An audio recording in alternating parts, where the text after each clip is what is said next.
Hello hello hello hello hello hello hello hello hello hello hello. दो लाइनें उन सब बच्चों के लिए सुनाने जा रहा हूँ जो मुझे बार बार कहते हैं, सर आप हमारे बारे में इतना क्यों सोचते हो। ये दो लाइनें उन सब नालायक बच्चों के लिए सुनाने जा रहा हूँ जो बार बार मुझे कहते हैं, सर आप हमारे बारे में इतना क्यों सोचते हो। अब सुनना ध्यान से। तुम्हारे लिए सोचे मेरा दिल, इसमें क्या मेरी खता है। हाल क्या है मेरे दिल का, ये तो तुम सबको पता है। Oh my God. Good evening जी, गुड इवनिंग सारे भाई, गुड इवनिंग। की हाल चाल जी? वधिया, सारे तंदुरुस्त हो? फैमिली वधिया है सारी? बच्चा कह रहा है बहुत बढ़िया। सर आप सुनाओ क्या हाल चाल है? मैं भी बहुत बढ़िया हूँ जी, तंदुरुस्त हूँ। आपके पेरेंट्स की ब्लेसिंग है, आपकी दुआएं हैं, बहुत सारा प्यार है, सब कुछ बढ़िया चल रहा है जी। अच्छा इधर सुनना ध्यान से। आज तो फिर तैयार हो? फिर अपना पेट्रोल पेट्रोल फुल है सबका? सबने अपनी पेटियां बांध ली हैं? रात को 10 बजे से, अब ध्यान रखना, डेली मंडे टू सैटरडे रात को 10 बजे हमारी अब जीएसटी की रिवीजन क्लास स्टार्ट होने जा रही है। और आज 10 बजे हमारी जीएसटी की पहली रिवीजन क्लास है। नोट्स आपके पास आ चुके हैं जी, नोट्स आपके पास आ चुके हैं, गिफ्ट मैं आपको दे चुका हूं। ठीक है, और जिन बच्चों को नोट्स नहीं पता, अभी बता रहा हूं, 10 बजे से पहले डाउनलोड कर लेना। जो हमारी मोबाइल एप्लीकेशन है वीजी स्टडी हब, उस मोबाइल एप्लीकेशन पे चले जाना। ठीक है जी। और मैंने एक्सेस कोड आपको बताया था, उसमें पहले तो डाउनलोड कर लेना। अपनी जीमेल आईडी, अपना जो भी पासवर्ड होगा वो आप भरोगे। ओपन करने के बाद वहां पे एक ऑप्शन होगा एक्सेस कोड का। उस एक्सेस कोड में क्या डालोगे? VG study hub GST summary. दोबारा बोल रहा हूं, क्या डालोगे? VG study hub GST summary, सारा आपने स्मॉल में लिखना है। VG study hub GST summary. जैसे एक्सेस कोड डालोगे उसको रिफ्रेश कर लेना। फिर आप डैशबोर्ड पे जाना। डैशबोर्ड पे माई कोर्सेज में आपकी बुक आ जाएगी जीएसटी की समरी। उसको आप व्यू भी कर सकते हो और वहां पे डाउनलोड वाला लिंक भी दिया होगा। उस लिंक को ना कॉपी मत करना, क्योंकि वो कॉपी नहीं होगा, क्योंकि पूरी की पूरी जो एप्लीकेशन है वो पूरी की पूरी सिक्योर है। तो उसमें क्या करना पड़ेगा, वो जो वहां पे लिखा होगा ना लिंक, उस लिंक को एज इट इज अपने ब्राउजर पे जाके टाइप कर लेना, तो आपकी बुक पूरी डाउनलोड हो जाएगी। ठीक है जी। और उसको डाउनलोड कर लेना, प्रिंट भी निकाल सकते हो, अपने पास रखो, उसी में से हम सारी रिवीजन करेंगे। कुछ बातें मैं एक्स्ट्रा भी नोट कराऊंगा और बाकी सारी रिवीजन उस बुक में से करेंगे। अब जीएसटी की समरी बुक भी आपकी हो चुकी है जी। इनकम टैक्स की समरी बुक मैं पहले ही दे चुका हूं, स्कैनर मैं पहले ही दे चुका हूं, जीएसटी की समरी बुक भी आपकी है। अब सिर्फ कस्टम के नोट्स बचे हैं। अब बच्चा कह रहा है सिर्फ कस्टम के नोट्स बचे हैं, टेंशन मत लो, जब कस्टम की रिवीजन कराऊंगा तो कस्टम के नोट्स भी आपको दे दूंगा। ठीक है सर, मेरा जो है ये लगा लो, वो मेरा नहीं है, वो आपका ही दिया हुआ है, वो आपके प्यार का ही दिया हुआ है, और सब कुछ आपको ही लौटाऊंगा मैं। ठीक है, सब कुछ आपको ही लौटाऊंगा, आपके लिए ही करूंगा, बट मुझे आपका रिजल्ट चाहिए। आपके एफर्ट्स कम नहीं होने चाहिए, आपके एफर्ट्स बल्कि डबल होने चाहिए कि नहीं मुझे विवेक सर को करके दिखाना है, जब उन्होंने हमारे लिए इतना किया तो हमें भी करके दिखाना है। आपके अंदर जिस दिन ये जुनून होगा ना सर, सारी मेहनत मेरी सफल हो जाएगी, बस ये बात ध्यान देना। ठीक है जी, चलो इधर देखो ध्यान से। तो आज सारे 10 बड़े बच्चे पहुंच जाना जी लाइव। ठीक है, और कोई बच्चा चैट बॉक्स में फिजूल की बातें नहीं करेगा, आराम से पढ़ने के लिए आएंगे, कोई फिजूल की बातें नहीं होंगी, पढ़ना स्टार्ट करेंगे, पूरा 1 घंटा कंप्लीट हम अच्छे से पढ़ाई करेंगे, तभी हमारा जीएसटी अच्छे से रिवाइज होगा। चैप्टर जैसे जैसे चैप्टर खत्म होते जाएंगे उसके एमसीक्यूज भी साथ साथ करते रहेंगे। एमसीक्यूज कब होंगे मैं लाइव सेशन में ही अनाउंस कर दूंगा। और जितने आपके दोस्त हैं, मैं कह रहा हूं, चाहे वो सीए वाले बच्चे हों, चाहे वो सीएमए वाले बच्चे हों, चाहे वो आपके प्रोफेशनल वाले बच्चे हों, कोई भी हो, जहां जहां जीएसटी है सबको बुला के लेके आ जाना कि जीएसटी हमें रिवाइज करना है। ठीक है, अब ये आपकी रिस्पॉन्सिबिलिटी है, अब तुम्हारे हवाले वतन साथियों, अब ये आपकी रिस्पॉन्सिबिलिटी है। क्या पता ऐसा कोई चमत्कार हो जाए कि जीएसटी की रिवीजन क्लास करते करते ही हमारे 1 लाख फैमिली के मेंबर हो जाएं। अब मुझे नहीं पता वो होंगे नहीं होंगे, वो सब कुछ आपके ऊपर है सर। मुझे अपना हार्डवर्क करना है, आपको अपना हार्डवर्क करना है, दोनों मिलकर काम करेंगे, हम बिल्कुल जीत जाएंगे जी। ठीक है जी, चलो इधर सुनना ध्यान से, इधर सुनना। आज हमारी पीजीपी की रिवीजन क्लास फाइनली हमें स्टार्ट करनी है जी। अब अभी तक पीजीपी में कौन कौन से प्रोविजन अभी तक कर चुके हैं, एक बार पहले वो देख लेते हैं। उसके बाद फिर आज हमें प्रोविजन कौन से करने हैं उसको डिस्कस करेंगे। और आज हमारा पीजीपी खत्म नहीं होगा, इसके बाद भी 2 या 3 रिवीजन लेक्चर हमारे और लगेंगे, उसके बाद फिर हमारा पीजीपी खत्म हो जाएगा। ठीक है जी, इधर देखो ध्यान से एक बार। अब एक बार चेक करते हैं सेक्शन हमारे कौन कौन से हो चुके हैं, एक बार चेक करना जी। सेक्शन नंबर 28 हम कर चुके हैं, कम से कम हाँ हाँ बोलते रहो, हाँ या ना में आंसर दो सर, हाँ या ना। 28 कर चुके हैं, बिल्कुल कर चुके हैं। 29 कर चुके हैं, 30 कर चुके हैं, 31 कर चुके हैं। एक्सप्लानेशन 1 कर चुके हैं, एक्सप्लानेशन 5 कर चुके हैं, उसके बाद 32.12 कर चुके हैं, 32.12 कर चुके हैं, प्रोविजो टू 32.1 कर चुके हैं, सेकंड प्रोविजो भी कर चुके हैं, 32.2 कर चुके हैं, 32 AD कर चुके हैं, 43.6 कर चुके हैं, 51 कर चुके हैं और 52 कर चुके हैं। ये सारे प्रोविजन जिस पे मैंने टिक किया हुआ है, ये सारे प्रोविजन हम कर चुके हैं।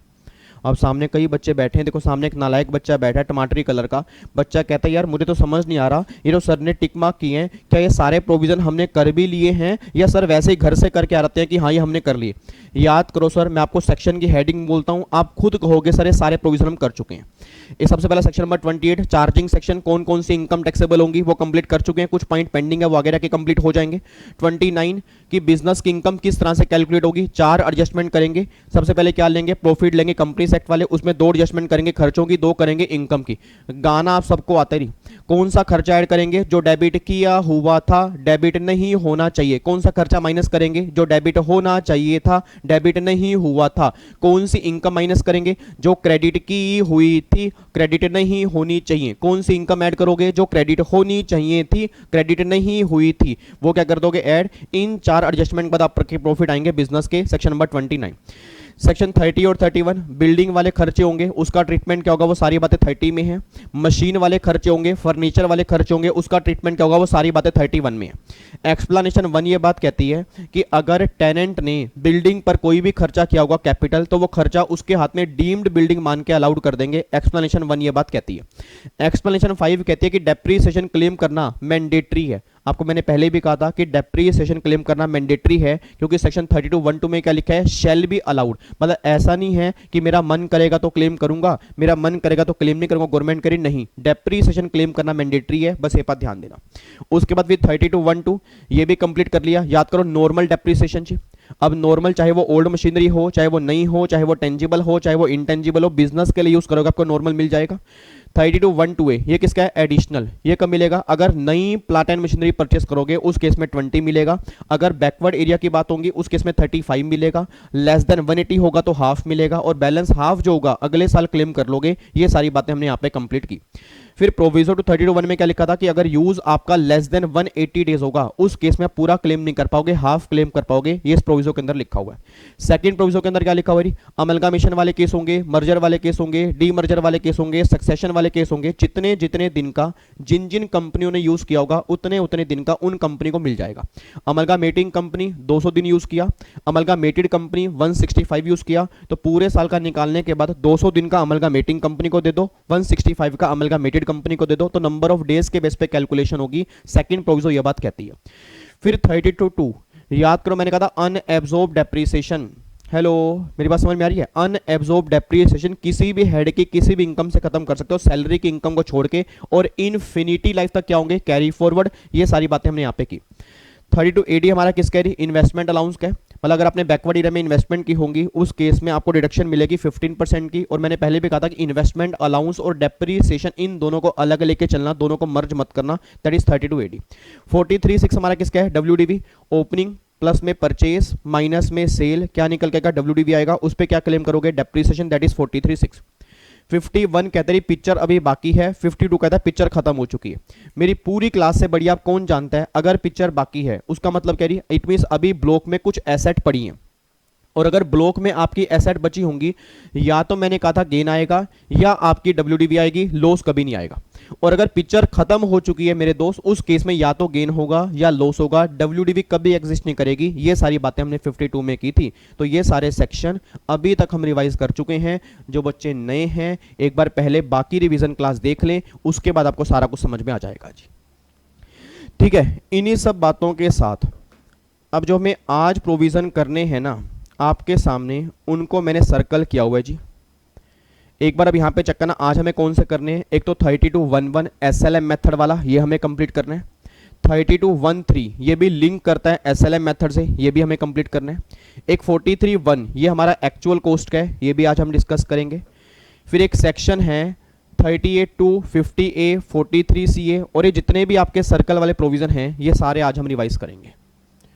अब आधे बच्चे तो देख के ही घबरा गए, कह रहे भाई साहब इतने सारे प्रोविज़न आज हमें करने हैं, क्या ये प्रोविज़न हमें याद भी आ जाएंगे, क्या हमें समझ में आएंगे? टेंशन मत लेना सर, जब तक मैं यहाँ पे बैठा हूँ, सेशन जब खत्म होगा आप सारे ही मुझे रिवीजन कराओगे, आप खुद कहोगे सर सारे प्रोविजन याद हो गए हमें।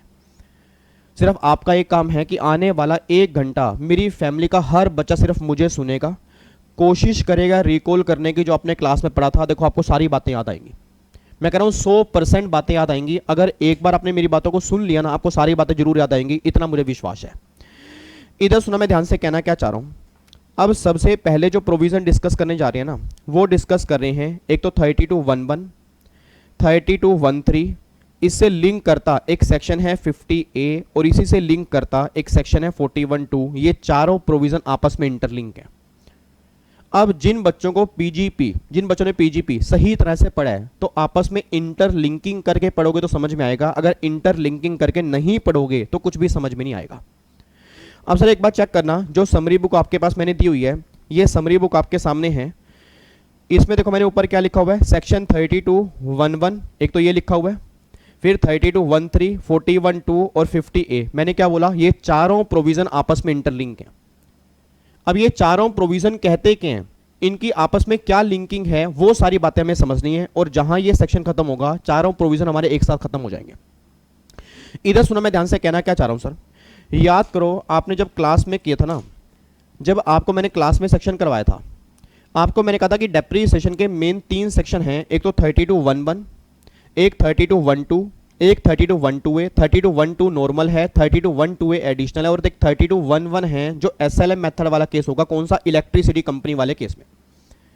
इट मींस 32(1)(1) ये बात कहता है कि अगर कोई पावर जनरेशन कंपनी है, अगर कोई पावर जनरेशन कंपनी है, इलेक्ट्रिसिटी कंपनी है, उस कंपनी को ऑप्शन मिलेगा या तो वो क्लेम कर ले WDV या वो क्लेम कर ले SLM। मेरी पूरी फैमिली पहले तो ये बात सुन ले कि अगर पावर जनरेशन कंपनी अगर WDV मेथड वाला ऑप्शन चूज करती है फिर वो एडिशनल डेप्रीसिएशन क्लेम कर सकती है। अगर SLM वाला चूज करती है तो वो उसको एडिशनल नहीं मिलेगा। बस ये बात ध्यान देना। मैं एक बार दोबारा से बोलूंगा जी, आपके एग्जाम में क्वेश्चन बन गया कि पावर जनरेशन ने SLM मेथड यूज किया, उसने नई मशीन परचेज किया, क्या वो एडिशनल क्लेम कर लेगी? आंसर इज नो, वो एडिशनल क्लेम नहीं कर पाएगी। एक बच्चा कहता सर, मैंने कहा हाँ, कहता सर पावर जनरेशन वाली को तो वैसे एडिशनल नहीं मिलता। मेरे बच्चे, मेरे नोनू, मेरे सोनू, एडिशनल नहीं मिलता, 35% वाला नहीं मिलता, 20% वाला तो मिल जाता है ना। याद करो, एडिशनल वाले केस के अंदर मैंने कहा था कि अगर कोई पावर जनरेशन कंपनी है वो एडिशनल क्लेम करेगी, 20% वाला क्लेम करेगी, 35% वाला नहीं मिलेगा। बट गवर्नमेंट ये बात कह रही है वो 20% वाला भी तब क्लेम करेगी जब उसने नॉर्मल डेप्रीसिएशन के लिए WDV मेथड लिया होगा। अगर SLM मेथड लिया होगा, चाहे वो नई मशीन ही क्यों ना हो, एडिशनल उसके ऊपर नहीं लगेगा। तो सबसे पहला कॉन्सेप्ट हर बच्चा अपने दिमाग में लेके चलेगा कि एग्जाम में जब भी क्वेश्चन पावर जनरेशन वाला बनेगा, सबसे पहला काम क्या होगा कि उसने SLM लिया या WDV लिया। अगर ऑप्शन लिया WDV वाला, फिर तो नॉर्मल मिलेगा, एडिशनल मिलेगा। और अगर SLM वाला लिया फिर सिर्फ नॉर्मल ही मिलेगा, एडिशनल डेप्रीसिएशन उस केस में पावर वाली कंपनी क्लेम नहीं कर सकती। यह बात 32(1)(1) में लिखी है। तो एक बात चेक करना, देखो मैंने क्या लिखा है। पहली बात 32(1)(1) किसके लिए एलिजिबल है जी? Electricity company. ऑप्शन है SLM और WDV। अब WDV कैसे ऑप्ट करते हैं? 32(1)(2) और 32(1)(2)(A एडिशनल, वो सारा हम देख चुके हैं, उसमें भी कोई दिक्कत नहीं। अब हमें ये देखना है कि SLM की अगर बातें होंगी तो क्या होगा। अब गवर्नमेंट ये बात कहती है कि मान लो अगर उस कंपनी ने प्रोविजन फॉलो किया 32(1)(1), 32(1)(3), 41(2) और 50A, अगर वो SLM ऑप्ट करती है तो उसको ये प्रोविजन फॉलो करने पड़ेंगे। इट मींस अगर कोई कंपनी, प्लीज ध्यान सुनना जी, अगर कोई electricity company SLM method follow करेगी, उसको प्रोविजन कौन से फॉलो करने हैं? 32(1)(1), 32(1)(3), 41(2) और 50A। और अगर वही electricity company WDV method use करती है, उसको प्रोविजन फॉलो करने हैं 32(1)(2), 32(1)(2)(A और सेक्शन 50। ये प्रोविजन फॉलो करने हैं, बस एक बात ध्यान देना। अब मुझे नहीं पता मेरी फैमिली के कितने बच्चे सामने इंटेलिजेंट बैठे हैं। अगर किसी बच्चे ने ध्यान से देखा होगा, मैंने WDV वाले केस में एडिशनल डेप्रीसिएशन का सेक्शन भी लिखा है, जबकि SLM वाले केस के अंदर मैंने नहीं लिखा। सर अगर मैं WDV की बात करूंगा, उस केस में मैंने 32(1)(2)(A लिखा है, बट अगर वही SLM लूंगा उस केस में 32(1)(2)(A आप चेक करो कहीं पर भी नहीं है। वैसे SLM लेने पर 4 प्रोविजन फॉलो करने हैं, WDV लेने पर 3 प्रोविजन फॉलो करने हैं, बट इन चारों में एडिशनल डेप्रीसिएशन नहीं है और इन तीनों में एडिशनल डेप्रीसिएशन है। बस ये बात ध्यान दो। तो सबसे मेन क्वेश्चन आपके एग्जाम में कई बार ये बन सकता है कि अगर electricity company SLM method choose कर रही है, उस केस में एडिशनल डेप्रिसिएशन कैसे कैलकुलेट करोगे? आंसर इज नो, कैलकुलेट ही नहीं करेंगे, क्योंकि वो कैलकुलेट ही तब होगा अगर उस कंपनी ने क्लेम क्या किया होगा, डब्ल्यूडी मेथड लिया होगा। ये बात तो क्लियर है जी। अब हमारा मेन कॉन्सेप्ट क्या निकल के आ रहा है कि अगर हम एसएलएम मेथड लेते हैं उस केस में क्या होगा। इधर देखना, मैं ध्यान से कहना क्या चाह रहा हूं जी, मेरी फैमिली का हर बच्चा अब यहां पे ध्यान दे जो मैं समझाना चाह रहा हूं जी। इधर देखो ध्यान से, मान लो एक इलेक्ट्रिसिटी कंपनी है, इलेक्ट्रिसिटी कंपनी है for example Tata power limited. Please ध्यान सुनना जी, एक इलेक्ट्रिसिटी कंपनी है टाटा पावर लिमिटेड, और टाटा पावर लिमिटेड ने ना, इसका मेन काम क्या है, इलेक्ट्रिसिटी जनरेट करने का मेन काम है। इसने क्या किया, एक प्लांट एंड मशीनरी नई परचेज की, और ये मशीनरी परचेज की 100 लाख रुपए की। और अगर ये मशीनरी 100 लाख रुपए की परचेज की, अगर आप बातें नहीं करोगे तो समझ में जरूर आएगा, अगर बातें करोगे सारा कॉन्सेप्ट उड़ जाएगा जी। सर मैं आपके लिए लेक्चर, रिवीजन लेक्चर पीजीपी के इसलिए ज्यादा लगा रहा हूं ताकि हर बच्चे को समझ में आए। प्लीज बातचीत नहीं करनी। इधर सुना, मैं ध्यान से कहना क्या चाह रहा हूं। अब एक टाटा पावर लिमिटेड है, उसने क्या किया, 100 लाख रुपए की एक नई मशीन परचेज की। इलेक्ट्रिसिटी कंपनी है, उसने 100 लाख रुपए की नई मशीनरी परचेज की। तो गवर्नमेंट ने इससे पूछा, भाई तुमने 100 लाख रुपए की नई मशीन परचेज की है, तो तुम्हें डेप्रिसिएशन एसएलएम मेथड चूज करना है या डब्ल्यूडीवी? इसने कहा मैं एसएलएम चूज करना चाहता हूं, मुझे डब्ल्यूडीवी चूज नहीं करना। अब जैसे इसने बोला कि मुझे एसएलएम क्लेम करना है, तो मान लो एसएलएम का रेट ऑफ डेप्रिसिएशन जो है वो 10% है, वो 10% है। मेरा पूरी क्लास से क्वेश्चन है, मेरा पूरी क्लास से क्वेश्चन है, अब जब इस कंपनी ने 100 लाख रुपए मशीन पे लगाए होंगे, मेरा पूरी क्लास से क्वेश्चन है, जब इस कंपनी ने 100 लाख रुपए मशीन पे लगाए होंगे तो गवर्नमेंट ने क्या बोला होगा जी? गवर्नमेंट ने क्या बोला होगा, इस कंपनी को गवर्नमेंट ने बोला होगा कि कंपनी जो तूने 100 लाख रुपए लगाए हैं, हम तुझे 100 लाख रुपए वापस तो करेंगे, बट सारे एक साथ वापस नहीं करेंगे, वापस करेंगे in the ratio of depreciation. याद करो, मैंने पहली रिवीजन क्लास के अंदर ही कहा था, रिवेन्यू खर्चा 100% अलाउड होगा और कैपिटल खर्चा अलाउड तो होगा, but in the ratio of depreciation allowed होगा, सारा खर्चा एक साथ अलाउड नहीं होगा। और डेप्रिसिएशन जो है वो किस रेट से है, एसएलएम है, 10% है, मतलब हर साल 10-10 लाख रुपए क्लेम करना है, और 10 साल के बाद मुझे पूरी वैल्यू जो है वो अलाउड हो जाएगी। हुआ क्या, 1 साल हुआ, 2 साल हुआ, 3 साल हुआ, 4 साल हुआ, 5 साल हुआ, 6 साल हुआ। मैंने 6 साल क्लेम किया डेप्रिसिएशन, और 6 साल के बाद, प्लीज ध्यान सुनना जी, 6 साल के बाद मैंने क्या किया जी, ये मशीन जो है ये सेल कर दी। 6 साल के बाद मैंने मशीन सेल कर दी, मतलब 6 साल तक क्लेम किया डेप्रिसिएशन, और 6 साल के बाद मैंने मशीन सेल कर दी। अब जब मैंने 6 साल के बाद मशीन सेल की, तो बच्चा कहता है कितने की सेल की है? 3 केस बना रहा हूं आपके सामने, 3 केस बना रहा हूं। सबसे पहला केस ये निकल के आ रहा है, मान लो मैंने मशीन बेची है 20 लाख की। सेकंड केस ये निकल के आ रहा है, मान लो मैंने मशीन बेची है 60 लाख की। और थर्ड केस ये निकल के आ रहा है, मान लो मैंने मशीन बेची है 120 लाख की। मेरा पूरी क्लास से क्वेश्चन है, मेरा पूरी क्लास से क्वेश्चन है, क्या कोई क्लास में सिंगल बच्चा भी इंटेलिजेंट है जो मुझे ये बता दे कि मैंने मशीन ली कितने की थी? सर मेरा पूरी क्लास से क्वेश्चन है, मुझे चैट बॉक्स के अंदर बताओ, मैंने मशीन ली कितने की थी? सर मैंने मशीन कितने की ली थी? ऑब्वियस सी बात है, मैंने 100 लाख रुपए की मशीन ली थी। और अगर मैंने 100 लाख रुपए की मशीन ली थी, हर साल 10 लाख रुपए क्लेम किया डेप्रिसिएशन, 6 साल तक क्लेम किया, तो 60 लाख रुपए मुझे डेप्रिसिएशन अलाउड हो चुका है, और 40 लाख रुपए इसकी डब्ल्यूडीवी बैलेंस बची होगी, ये 40 लाख की बची है। अब सोच समझ के बोलना जी, क्या कोई बच्चा क्लास में इंटेलिजेंट है जो मुझे यह बता दे कि इस 100 का मतलब क्या है, जो मुझे यह बता दे इस 60 का मतलब क्या है, जो मुझे यह बता दे इस 40 का मतलब क्या है? जी कोई क्लास में ऐसा बच्चा इंटेलिजेंट बैठा हो जो ये 100, 60 और 40 का मतलब बता दे। जी क्या नाम आपका? अमृता। अमृता, मेरा आपसे क्वेश्चन है, ये बताओ अगर 100 लाख की मशीन है, इस 100 लाख का मतलब क्या है? ये 100 लाख रुपए क्या है? मेरी कॉस्ट ऑफ मशीन। चलो ठीक है। साक्षी आप बताओ, ये 60 लाख का मतलब क्या है? 60 लाख का मतलब क्या है? डेप्रिसिएशन। चलो जी बहुत बढ़िया जी। विकास, मेरा आपसे क्वेश्चन है, ये 40 लाख का मतलब क्या है? 40 लाख का मतलब क्या है? डब्ल्यूडीवी। बच्चा कह रहा है 40 लाख का मतलब डब्ल्यूडीवी है, ये 100 लाख का मतलब कॉस्ट है, 60 लाख का मतलब डेप्रिसिएशन है, और 40 लाख का मतलब डब्ल्यूडीवी है। अब सुनना ध्यान से, ये तो आपने मुझे बता दिए टेक्निकल वर्ड्स, ये आपने बता दिया टेक्निकल वर्ड्स। अब समझने वाली बात समझना, समझने वाली, अगर मैं अपनी लैंग्वेज में समझाऊं ताकि कॉन्सेप्ट आपके लिए आसान बन जाए, इस 100 लाख का मतलब है कि मुझे गवर्नमेंट से 100 रुपए लेने हैं। सर जब मैंने 100 लाख रुपए मशीन पे लगाए होंगे तो मैंने गवर्नमेंट को क्या बोला होगा कि गवर्नमेंट मैंने 100 लाख की मशीन ली है, मुझे 100 लाख लौटाओ क्योंकि मेरा बिजनेस वाला खर्चा है। तो गवर्नमेंट ने क्या बोला होगा? गवर्नमेंट ने बोला होगा विवेक ये खर्चा अलाउड तो करेंगे but in the ratio of depreciation allowed करेंगे, सारा एक साथ अलाउड नहीं करेंगे। मतलब जब मैंने 100 लाख रुपए खर्चे, गवर्नमेंट ने क्या बोला ये 100 लाख वापिस तो करेंगे बट सारा एक साथ नहीं करेंगे, in the ratio of depreciation, उस रेशियो के अंदर वापिस करेंगे, सारा एक साथ वापिस नहीं करेंगे। चलो जी, मैंने 100 लाख रुपए खर्चे, मैंने अपनी बुक्स में लिख लिया कि मुझे गवर्नमेंट से 100 लाख रुपए लेने हैं। फिर हर साल गवर्नमेंट ने क्या किया, हर साल 10-10 लाख रुपए अलाउड करने स्टार्ट किए और 6 साल में 60 लाख अलाउड हो गए। इट मीन 100 लाख मुझे गवर्नमेंट से लेने थे, 60 लाख मुझे मिल चुके हैं, 40 लाख मुझे अभी गवर्नमेंट से और लेने हैं। इसमें कोई दिक्कत तो नहीं है? मैं अगर सिंपल भाषा में समझूं, 100 लाख मुझे गवर्नमेंट से लेने थे, 60 लाख मुझे गवर्नमेंट से मिल चुके हैं, 40 लाख मुझे गवर्नमेंट से और लेने हैं। अब जब 40 लाख मुझे गवर्नमेंट से और लेने हैं, मैंने मशीन बेच दी।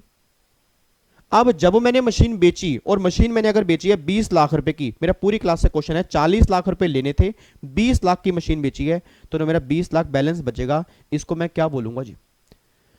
कोशिश करो बताने की, इसको मैं क्या बोलूंगा? क्या ये loss on sale of asset है या ये WDV है? मैं क्या बोलूंगा? सोच समझ के बोलना, ये लॉस है या WDV है? कई बच्चे कह रहे हैं WDV है, कई बच्चे कह रहे हैं सर ये WDV है। WDV क्यों है भाई? सर WDV क्यों है? नालायको याद करो, लास्ट क्लास में जो मैंने कॉन्सेप्ट करवाया था ना, वो कॉन्सेप्ट क्या था? ब्लॉक ऑफ एसेट वाला था। और ब्लॉक ऑफ एसेट वाला कॉन्सेप्ट एप्लीकेबल कब होता है? जब आप WDV मेथड यूज करते हो। ये मेथड कौन सा यूज कर रहे हो? SLM। और SLM मेथड में सिंगल एसेट कॉन्सेप्ट फॉलो होता है, block of asset concept follow नहीं होता। मतलब पहली बात तो ये लेके चलो कि अगर यहां पे आपकी WDV ज्यादा है और सेल प्राइस कम है तो 20 लाख रुपए जो होगा ना, इसको नॉर्मली बोलते हैं लॉस। बट जब इनकम टैक्स की बात करूंगा तो इनकम टैक्स में इसको नाम देते हैं टर्मिनल डेप्रिसिएशन। क्या नाम देंगे? Terminal depreciation. आपके एग्जाम में कंफर्म क्वेश्चन बनेगा जी, आपके एग्जाम में कंफर्म क्वेश्चन बनेगा। बच्चा गलती करके आएगा, बच्चा या तो क्या बोलेगा, या तो बोल देगा WDV है या बोल देगा लॉस है। ना तो ये WDV है और ना ही ये लॉस है, इसका नाम है टर्मिनल डेप्रिसिएशन। मतलब गवर्नमेंट ये बात कहते हैं विवेक कि अगर तेरा सेल प्राइस, ध्यान सुना, अगर तेरा सेल प्राइस तेरी WDV से भी कम है, अगर तेरा सेल प्राइस तेरी WDV से भी कम है, तो जितना डिफरेंस होगा ना वो तू क्लेम कर लियो एज ए टर्मिनल डेप्रिसिएशन, उसको P&L में डेबिट कर दियो। और ये बात मैं नहीं कह रहा, ये बात 3213 में लिखी हुई है, ये बात 3213 में लिखी है। तो पहला पॉइंट तो ये समझ लो, अगर आपका सेल प्राइस आपकी WDV से भी कम है, अगर आपका सेल प्राइस आपकी WDV से भी कम है, उस केस में गवर्नमेंट क्या बोलेगी? टर्मिनल डेप्रिसिएशन 3213 में क्लेम कर लो। बच्चा कहता है सर अगर मेरा सेल प्राइस 60 लाख होता, भाई अगर मेरा सेल प्राइस 60 लाख है, मान लो मुझे गवर्नमेंट से 100 लाख रुपए लेने थे, 60 लाख मुझे मिल गए, 40 लाख मुझे और लेने हैं, अब मुझे रिकवरी 60 लाख की हो रही है, तो 20 लाख रुपए की एडिशनल रिकवरी हो रही है। मतलब अगर मेरा सेल प्राइस मेरी WDV से भी ज्यादा है, तो जो मुझे एडिशनल रिकवरी हो रही है वो मैं क्या करूंगा? Taxable under head PGBP। याद करो मैंने क्लास में कहा था, इसको हम क्या बोलते हैं? बैलेंसिंग चार्ज बोलते हैं। इसको हम क्या बोलते हैं? Balancing charge. सर ऐसे घूर के मत देखो मुझे सर, ये सारे कॉन्सेप्ट अपने रेगुलर बैच के अंदर किए होंगे कि अगर आपका सेल प्राइस आपकी WDV से भी ज्यादा होगा, वो क्या बन जाएगा? Balancing charge. और balancing charge taxable under head PGBP। अच्छा, अगले केस में सेल प्राइस मेरा कितना? 120 लाख रुपए। अब यहां पे सेल प्राइस जो है ना मेरा कॉस्ट से भी ज्यादा है। मेरी कॉस्ट कितनी थी? 100 लाख रुपए, और सेल प्राइस कितना है? 120 लाख रुपए। तो गवर्नमेंट ये बात कहती है कि जितना सेल प्राइस तुम्हारा कॉस्ट से भी ज्यादा होगा, मतलब 120 माइनस में 100, जो सेल प्राइस तुम्हारा कॉस्ट से भी ऊपर है, उतना तो हिस्सा होगा कैपिटल गेन में टैक्सेबल होगा अंडर सेक्शन 50A। मतलब अगर तुम्हारा सेल प्राइस तुम्हारी कॉस्ट से भी ज्यादा है, फिर तो वो शॉर्ट टर्म कैपिटल गेन आएगा, और उसके बाद का जो प्रॉफिट होगा वो टैक्सेबल होगा PGP के अंदर। बस ये बात ध्यान दो। तो मैं सिंपल सी बात समझाना चाहता हूं जी। और ये जो मैं बैलेंसिंग चार्ज वर्ड बोल रहा हूं ना, तो बैलेंसिंग चार्ज किस सेक्शन में है? दैट इज सेक्शन 41(2), इसको बैलेंसिंग चार्ज बोलते हैं। अब इधर देखना ध्यान से, ऐसे एक तो उदास उदास चेहरे मत बनाओ मेरे सामने, मेरे को फिर अजीब लगता है। अब एक बार यहाँ पे देखो जी, एक बार ये समरी बुक में देखना क्या लिखा हुआ है, और यहाँ पे मैंने एग्जांपल दिया हुआ है। इस एग्जांपल को अभी क्लियर करेंगे, आपकी टेंशन सारी खत्म हो जाएगी, बिल्कुल टेंशन मत लेना। इधर देखो ध्यान से, इधर देखो, अगर सेल प्राइस आपका WDV से भी कम है तो बैलेंस जो बनेगा वो क्या बनेगा? Terminal depreciation under section 3213।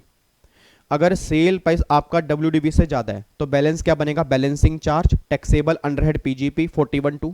अगर सेल प्राइस कोस्ट से भी ज्यादा है तो शॉर्ट टर्म कैपिटल गेन या short term capital loss under section 50 capital A, मतलब 50 कैपिटल ए में आपका शॉर्ट टर्म गेन निकल के आएगा जी। ठीक है, अब एग्जाम्पल आपके सामने है, एग्जाम्पल बिल्कुल ध्यान से देखना जी। इसका आंसर मैं नहीं दिखा रहा, कोशिश करेंगे आंसर खुद निकालने की, कोशिश करेंगे आंसर खुद निकालने की। वो कह रहे हैं कंपनी ऑफ एसएलएम मेथड, उसकी कॉस्ट ऑफ एसेट है 80 लाख रुपए, रेट है 10%, आफ्टर 6 ईयर एसेट उसने बेच दी है। मेरा पूरी क्लास से क्वेश्चन है, मेरा पूरी क्लास से क्वेश्चन है, अब अगर 80 लाख रुपए की कॉस्ट थी, इस 80 लाख का मतलब क्या है कि जब मैंने 80 लाख रुपए लगाए होंगे, इट मींस गवर्नमेंट से मुझे 80 लाख रुपए लेने हैं। सर गवर्नमेंट से मुझे 80 लाख रुपए लेने हैं, अब 6 साल मैंने क्या क्लेम किया होगा डेप्रिसिएशन, मतलब हर साल 8-8 लाख रुपए क्लेम किया होगा। सर अगर 10% रेट है तो हर साल 8-8 लाख रुपए क्लेम किया होगा, मतलब 6 साल तक 48 लाख रुपए डेप्रिसिएशन में क्लेम कर चुका हूं।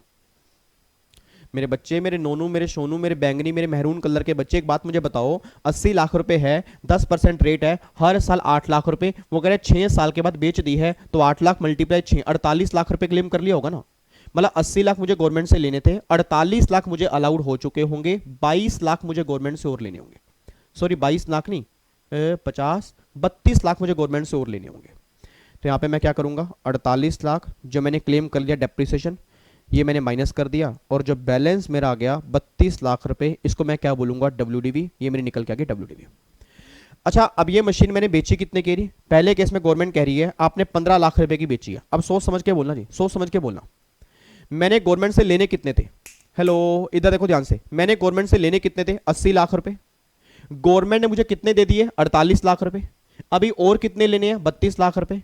अब अगर 32 लाख रुपए लेने हैं और मैंने मशीन 17 लाख की बेच दी है, सॉरी 15 लाख की बेच दी है, अब अगर 32 लाख रुपए लेने हैं, मैंने 17 लाख की बेच दी है, सॉरी 15 लाख की बेच दी है, तो क्या 17 लाख जो बैलेंस बचेंगे, क्या वो लॉस होगा, क्या वो डब्ल्यूडीवी होगी, क्या टर्मिनल डेप्रिसिएशन होगा, वो टर्मिनल डेप्रिसिएशन होगा। मेरी फैमिली का बच्चा बस ये ध्यान देते सर, जब भी आप एसएलएम मेथड वाला कॉन्सेप्ट करोगे ना, तो कहीं पर भी डब्ल्यूडीवी और कहीं पर भी लॉस की बातें नहीं होंगी, अगर तुम्हारा सेल प्राइस तुम्हारी डब्ल्यूडीवी से कम है। मैं दोबारा बोल रहा हूं जी, अगर तुम्हारा सेल प्राइस तुम्हारी डब्ल्यूडीवी से कम है, तो जो डिफरेंस होगा उसको हम बोलते हैं टर्मिनल डेप्रिसिएशन, उसको पीएनएल में डेबिट कर सकते हो, हमें कोई दिक्कत नहीं है।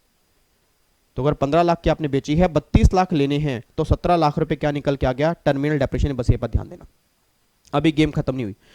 अब अगर 32 लाख मुझे गवर्नमेंट से लेने हैं और मेरा सेल प्राइस 60 लाख रुपए है, आपने बोल देना जी, अगर 32 लाख मुझे गवर्नमेंट से लेने हैं और मेरा सेल प्राइस 60 लाख रुपए है, तो अगर 60 लाख में से मैं 32 लाख माइनस करूंगा तो बैलेंस क्या गया, 28 लाख रुपए। 28 लाख रुपए क्या बन गया, बैलेंसिंग चार्ज, टैक्सेबल अंडरहेड पीजीपी, तो यहाँ पे 28 लाख रुपए टैक्सेबल हो जाएंगे। देखो जी, 28 लाख रुपए बैलेंसिंग चार्ज, 17 लाख रुपए क्या बन गया, टर्मिनल डेप्रिसिएशन।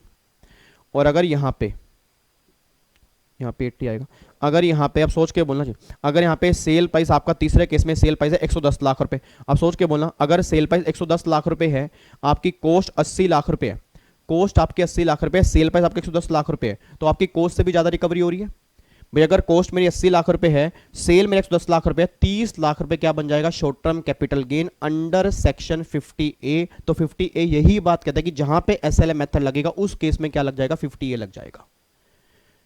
ध्यान रखना, जो 50 है सर, जो हमने 50 किया, 50 कब लगेगा, डब्ल्यूडीवी वाले केस में।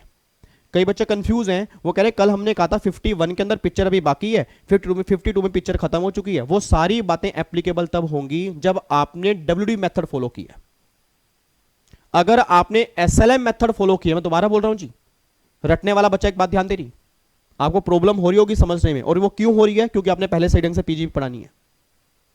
मैं फिर भी कोशिश कर रहा हूं कि आपको डिफरेंस कराने की, कि डब्ल्यूडीवी मेथड अलग केस होते हैं, एसएलएम मेथड अलग केस होते हैं। जहां बात होगी एसएलएम की, वहां पर 50A लगेगा, 32(1)(3) लगेगा, 40(1)(2) लगेगा और 32(1)(1) लगेगा। ये चारों प्रोविजन आपके एप्लीकेबल होंगे जहां एसएलएम मेथड लगेगा, बस ये बात ध्यान देना। तो देखो यहां पे क्या लिखा है, 30 लाख रुपए शॉर्ट टर्म कैपिटल गेन आपका होगा जी, ये आपका होगा 50A के अंदर, और जो बैलेंस रिकवरी होगी वो टैक्सेबल कहां पर होगी, पीजीपी के अंदर। बस ये बात ध्यान दो। मेरी पूरी फैमिली बस ये बात समझ ली थी, मेरी पूरी फैमिली इतनी सी बात समझ ले इस प्रोविजन के अंदर। यहां पे एक बात ध्यान देना चाहिए, जितने बच्चे मेरे सामने बैठे हैं एक बार मेरी तरफ देखें जी, एक बार मेरी तरफ देखें, मेरी तरफ देख रहे हो जी, सारे बच्चे मेरी तरफ देख रहे हैं। अब प्लीज ध्यान सुनो, अब प्लीज ध्यान सुनो। सबसे पहला पॉइंट तो ये ध्यान देना जी, सबसे पहला पॉइंट ये ध्यान देना, अगर एग्जाम में क्वेश्चन बनेगा एसएलएम, उस केस में इतनी बात ध्यान देना कि एक तो 3211 लगेगा। कौन सा लगेगा? सेक्शन लिखो सर चैट बॉक्स में, क्या लगेगा? 3211 लगेगा, 3213 लगेगा, क्या लगेगा? 3213 लगेगा, 41-2 लगेगा और 50A लगेगा। मेरी हर फैमिली का बच्चा, जितने बच्चे सामने बैठे हैं, चाहे वो 400 है, चाहे वो 500 है, चाहे वो 600 है, मेरी फैमिली का हर बच्चा चैट बॉक्स में लिखेगा जी, अगर एसएलएम मेथड वाला क्वेश्चन बना, सेक्शन कौन कौन से लगेंगे? जल्दी लिखो, 3211, 41-2, 3213 और 50A। 3211, 41-2, 3213 और 50A, ये चार प्रोविजन एसएलएम वाले केस में एप्लीकेबल होंगे, बस ये पर ध्यान दो, ठीक है। और एसएलएम में क्या होगा? हर साल डेप्रिसिएशन सेम होगा, उसको माइनस करने के बाद जो आपकी डब्ल्यूडीवी बचेगी, आप चेक करो सेल प्राइस जो है आपका डब्ल्यूडीवी से ज्यादा या कम है। अगर सेल प्राइस आपका डब्ल्यूडीवी से कम है तो आप ये मत कहना लॉस हो गया, आप क्या बोलोगे? टर्मिनल डेप्रिसिएशन 3213 के अंदर। अगर सेल प्राइस आपका डब्ल्यूडीवी से ज्यादा है तो जो रिकवरी होगी वो टैक्सेबल होगी पीजीपी के अंदर, बैलेंसिंग चार्ज 41-2। और अगर सेल प्राइस आपका कोस्ट से भी ज्यादा है तो जितनी ज्यादा कोस्ट से रिकवरी होगी वो टैक्सेबल होगी कैपिटल गेन में, section 50A short term capital gain. ये सारी बातें आपकी निकल के आती है, ठीक है। तो उम्मीद करूंगा ये चारों प्रोविजन आपके रिवाइज हो चुके होंगे अच्छे से। अगर किसी बच्चे ने रेगुलर बैच में अच्छे ढंग से किए हैं तो ये चारों, मैंने उस टाइम भी कहा था, सबसे इंपॉर्टेंट प्रोविजन है, एग्जाम के अंदर क्वेश्चन बन जाते हैं इसमें से। और बच्चे को समझ ही नहीं आता मुझे करना क्या है, तो आपके सामने इस समरी जो मैंने आपको नोट्स दिए हैं, उस समरी नोट्स में बहुत बढ़िया यहाँ पे मैंने डायग्राम बनाया हुआ है। अगर सेल प्राइस कम है उस केस में क्या करोगे, अगर सेल प्राइस ज्यादा है उस केस में क्या करोगे, और अगर सेल प्राइस आपका कोस्ट से भी ज्यादा है उस केस में क्या होगा। ये तीनों कॉन्सेप्ट आपके सामने है जी, ठीक है जी। अब बताओ मुझे कुछ पल्ले पड़ा जी? हाँ नहीं, अब बताओ मुझे कुछ पल्ले पड़ा? इसका एक क्वेश्चन ध्यान रखना, इसका एक क्वेश्चन होमवर्क मैं आज घर से भी दूंगा जी, इसका एक क्वेश्चन मैं होमवर्क आज घर से भी दूंगा, ताकि आप घर से होमवर्क करके आओ, ताकि मैं वेडनेसडे वाली क्लास में चेक करूं कि आपने क्या किया है, ठीक है। एक बार दोबारा से क्लियर कर दूं जी, एक बार दोबारा से क्लियर कर दूं। अगर एसएलएम वाला ऑप्शन बनेगा उस केस में आप पहली बात तो ये नहीं लिख के आओगे loss on sale of asset. अगर सेल प्राइस कम है, डब्ल्यूडीवी ज्यादा है, क्या लिख के आओगे? Terminal depreciation. अगर सेल प्राइस ज्यादा है, डब्ल्यूडीवी कम है, उस केस में क्या लिख के आओगे? Balancing charge. और अगर सेल प्राइस आपकी कोस्ट से भी ज्यादा है तो रिकवरी जो होगी वो टैक्सेबल होगी अंडर हेड कैपिटल गेन। बस ये पर ध्यान देना जी, ठीक है। आप चेक करूंगा जो मैं होमवर्क दूंगा वो आप किस तरह से करके आते हो, ठीक है।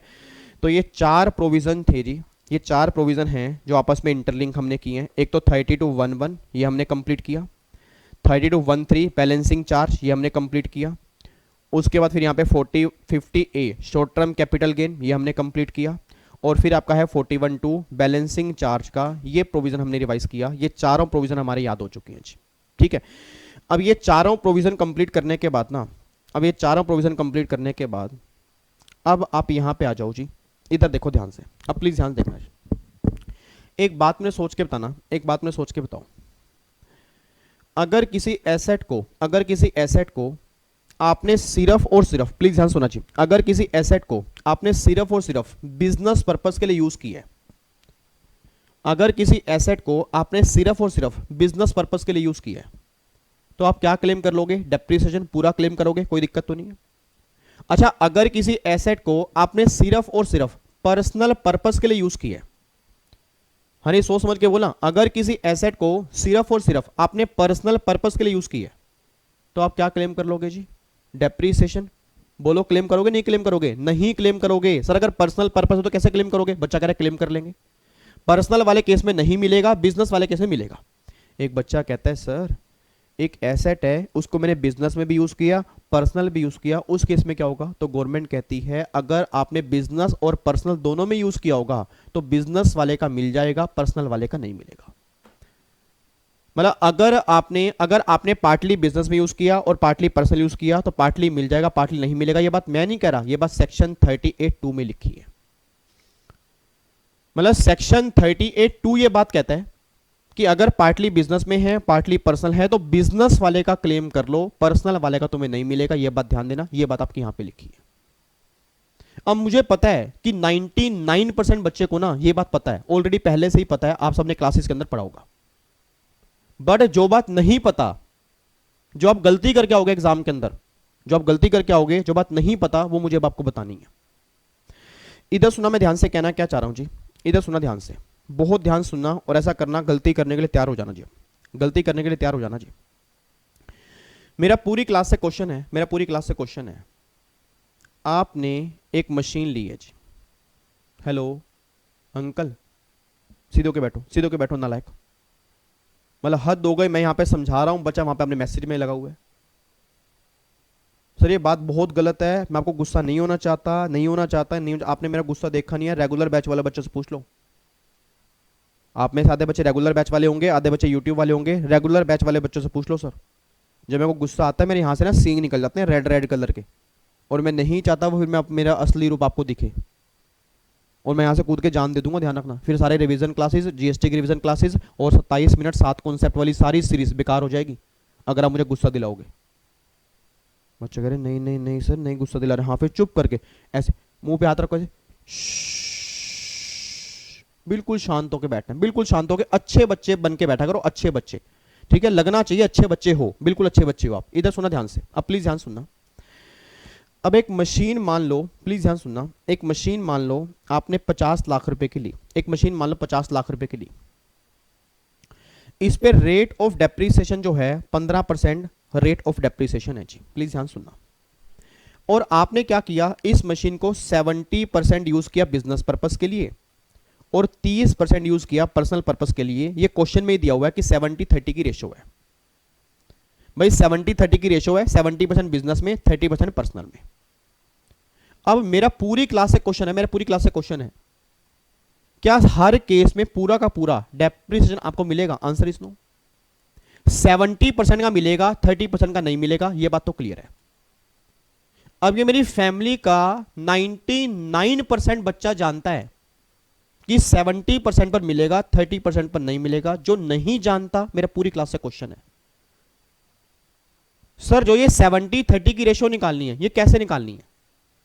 मतलब क्या मैं 50 लाख के 2 टुकड़े करूं कि 35 लाख पर डेप्रीसिएशन क्लेम करूं 15%, और जो बैलेंस 15 लाख बचे उस पर कोई डेप्रीसिएशन नहीं मिलेगा? क्या मैं ये चीज करूं? या सुनना, ध्यान सुनना, या 50 लाख का 15% डेप्रीसिएशन निकालने के बाद जो मेरा 7.5 लाख आएगा उसका 70% क्लेम करूं और 30% क्लेम ना करूं? मेरे सवालों का जवाब दो। पहले तो क्वेश्चन समझो, आधे बच्चों के तो दिमाग से क्वेश्चन ही उड़ गया, आधे बच्चों को क्वेश्चन ही समझ में नहीं आया, कह रहा पता नहीं सर क्या बोल रहे हैं, बेकार की बातें करते जा रहे हैं यार। क्वेश्चन मेरा ये है, आप सबने क्लास के अंदर पढ़ा होगा, सबने क्लास के अंदर पढ़ा होगा कि पार्टली बिजनेस पार्टली पर्सनल, तो पार्टली वाले का मिलेगा, बिजनेस वाले का मिलेगा, पर्सनल वाले का नहीं मिलेगा। अब अगर पार्टली बिजनेस वाले का मिलेगा, पर्सनल वाले का नहीं मिलेगा, मेरा पूरी क्लास से क्वेश्चन है कि अगर बिजनेस वाले का मिलेगा, पर्सनल वाले का नहीं मिलेगा, सोच समझ के बताना, सोच समझ के बताना। तो बिजनेस का जो 70% है, क्या मैं उसकी वैल्यू अलग निकाल दूं, पर्सनल की वैल्यू अलग निकाल दूं, और जो बिजनेस की वैल्यू है उस पे क्लेम कर लूं, पर्सनल पे क्लेम ना करूं? या इस पूरे 50 लाख पे डेप्रीसिएशन निकालने के बाद उसका 70% क्लेम करूं और 30% क्लेम ना करूं? मेरी बात समझ पा रहे हो, कहना क्या चाह रहा हूं? मैं सिंपल सी बात कहना चाह रहा हूं। बच्चा कह रहा है फर्क क्या पड़ेगा, अगर मैं 35 लाख का 15% निकालता हूं तो यहां पे 5,25,000 आएगा जो मिलेगा और वहां पे नहीं मिलेगा। और अगर मैं 7.5 लाख का, अगर मैं 7.5 लाख का 70% भी निकालता हूं तो भी तो 5,25,000 आएगा। मतलब बात तो एक ही है। अगर एग्जाम में क्वेश्चन बन गया, उसने बोला कितना डेप्रिसिएशन मिलेगा, तो अगर हम ऐसे निकालेंगे तो भी सही आ रहा है, अगर ऐसे निकालेंगे तो भी सही आ रहा है। मेरे बच्चे यही तो दिक्कत है, यही तो दिक्कत है सर। आगे जाके जब प्रोफेशनल की क्लास के अंदर मैं आपको बताऊंगा ना, आपको मैं तब बताऊंगा प्रेजेंटेशन कितनी मायने रखती है। अभी तो गोले भरने हैं, बस गोले भर के काम खत्म हो गया। जब प्रोफेशनल के अंदर बच्चे आते हैं फिर पता लगता है, एक्चुअल में फिर पता लगता है कि हमें करना क्या है। सर आप मुझे बताओ ना, प्रेजेंटेशन दोनों में सही कौन सी है? और क्या पता एग्जामिनर ये पूछ ले कैलकुलेशन आपने कैसे की है, क्या पता एग्जाम में, सर एग्जामिनर है कुछ भी क्वेश्चन पूछ सकता है, क्या पता उसने एग्जाम में क्वेश्चन ये पूछ लिया, बताओ जी आपने कैलकुलेशन 5-25 की जो किया वो की कैसे है, कि क्या आपने इसका 70% निकाल के इस पे क्लेम करवाया है या डेप्रीसिएशन पूरा निकाल के उसका 70% निकाला है? बच्चा कह रहा है बात तो सही कह रहे हो सर। अब इधर सुना ध्यान से, अगर किसी बच्चे ने 38(2) ध्यान से पढ़ा होगा जी, नहीं पढ़ा तो आज घर जाके पढ़ लेना। अगर किसी बच्चे ने सेक्शन 38(2) ध्यान से पढ़ा होगा, उसमें साफ साफ लिखा है, लो चिल्ला चिल्ला के ये बात कह रहा है कि आपको वैल्यू प्रोपोर्शनेट नहीं करनी, आपको डिडक्शन प्रोपोर्शनेट करनी है। मेरे बच्चे, मेरे नोनू, मेरे सोनू, मेरे प्याज, मेरे आलू, मेरे लौकी कलर के बच्चे, मेरे घिया कलर के बच्चे, मेरे कीवी कलर के बच्चे, मेरे लीची कलर के बच्चे, मेरे आम कलर के बच्चे, बस इतनी बात ध्यान देना कि आपको डिडक्शन प्रोपोर्शनेट करनी है, आपको वैल्यू प्रोपोर्शनेट नहीं करनी। मतलब मेरी बात समझ पा रहे हो मैं कहना क्या चाह रहा हूं? मैं कहना ये चाह रहा हूं कि अगर मान लो कहते हैं इतने % बिजनेस, इतने % पर्सनल, तो जो टोटल मशीन की वैल्यू है उसको बाइफरकेट मत करना। गवर्नमेंट कह रही है पहले तो ऐसे क्लेम कर लो जो पार्टली पोर्टली कुछ नहीं है, नॉर्मल क्लेम करो टोटल वैल्यू कितनी आ रही है, और जितनी आपकी टोटल वैल्यू डेप्रिसिएशन की आ रही है उसको प्रोपोर्शनेट करो, ना कि कंप्लीट वैल्यू को करो।